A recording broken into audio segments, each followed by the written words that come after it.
De Revolutionibus Orbium Celestium was published in Norimberga in 1543.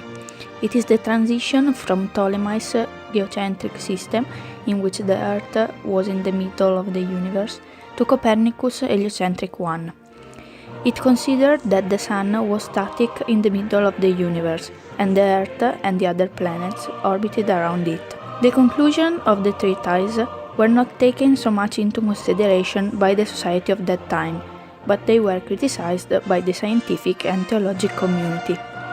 However, the De Revolutionibus Orbium Celestium has been an important landmark for many scientists, and it was inserted in the list of the memories of the world by the UNESCO in 1999.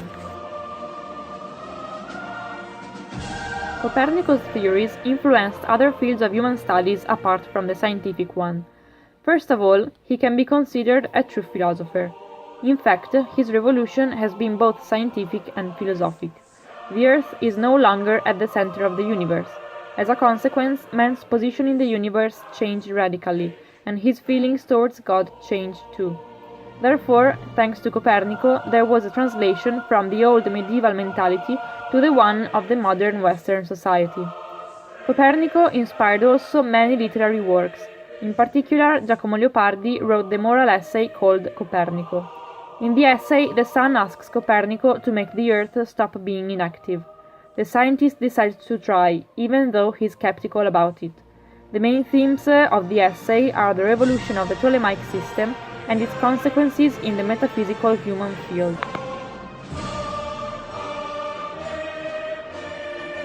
Between the 16th and 17th century, the Church tried to take control over all the aspects of the culture, especially over the science, elaborating the Aristotelian Ptolemaic theory in the moral field, and spreading the idea that God had created humanity to be the center of the universe. Whoever criticized and questioned this ideology promoted by the Church was considered heretical. An example of philosopher who denied and contradicted this theory was Giordano Bruno, who was sent to the stake because of his ideas through which he supported the heliocentric system theory, sustaining that the Earth was in the center of the solar system and as a consequence that humanity was not the center of the universe. Today, as in the past, religion influences the belief of the population, and as a result, lots of scientific discoveries and projects are judged as immoral due to prejudice, disinformation, and superstition.